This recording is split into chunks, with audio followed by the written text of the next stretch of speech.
খেয়াল করে দেখেন। এই যে 2টা বিরিয়ানি নিছি, বিলটা রাখেন। টাকাটা তোমারে কে দিছে? কই পাইছো? আমার মা কয়েকদিন ধরে বিরিয়ানি খাইতে চাইছিল। আমার স্কুল আবার বন্ধ আছিল, তাই আমি এক জায়গায় কাজ কইরে এই টাকাটা আনছি। ও আচ্ছা ঠিক আছে, 500 টাকা বিল, যাও। ঠিক আছে ভাই।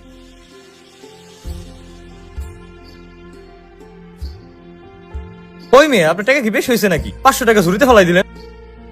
ভাই টাকা বেশি হয় নাই, টাকাটা জাল। বলেন কি, জাল টাকা? ওই পিচ্ছি ছেলেই তো দিয়ে গেল, ও তো বেশি দূর যায় নাই, ওকে ধরেন। না ভাই, ধরতে হবে না। আমি চাই না ও জীবনে প্রথমে এই ধাক্কাটা খাক। মানে? এইটা ওর জীবনে প্রথম ইনকাম। ও যদি জানতে পারে এই প্রথম ইনকামে কোনো এক ব্যক্তি ওরে ঠকাইছে, তাইলে ও সৎ পথে ইনকাম করতে চাইবে না, ও মানুষ ঠকাবে। তাই আমি চাই না নতুন করে আরেকটা অসৎ মানুষের জন্ম হোক।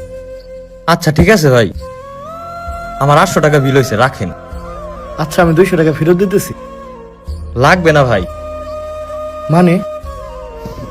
পুণ্য কি আপনি একলাই কামাবেন? আপনি কোন সৎ মানুষ গড়ার জন্য চেষ্টা করতেছেন।